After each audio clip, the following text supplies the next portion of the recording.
السلام عليكم صباح wanaagsan ayaan idin leeyahay kusoo dhawaada channelkayga Modern Somali Food waa maalin cusub iyo video cusub waxaan idin rajeynayaa inaad maalin wanaagsan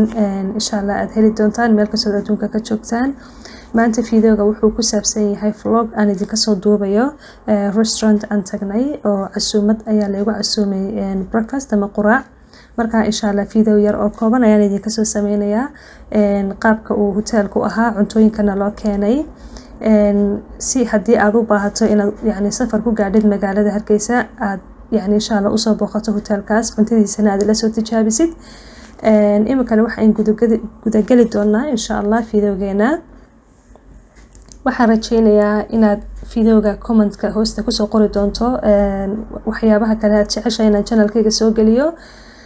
sidoo kale waxaan ka codsanayaa hadii aad ku cusub tahay channelkayga inaad subscribe saarto hadii aad hore uga tirsan tahayna inaad videoga la sii share gareyso ehelkaaga iyo asxaabtaada si uu dad badan u gaaro anigana dhiirigelin ayaa ii tahay adiguna aad ayaad ugu mahadsan tahay intaad waqtigaaga i siisay inaad videoyada ama muuqaalada aan soo geliyo aad daawato aad ayaan kaaga mahad celinayaa imikana waxaan idin leeyahay daawasho wacan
ma jiro hoos ruux u geeya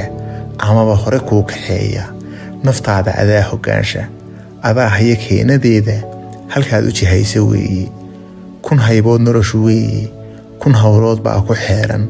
kun bay hakisaa dharaarba kun bay si hagaajisaaye haddaad ku hungowdo kaalin hareer kala soo tijaabi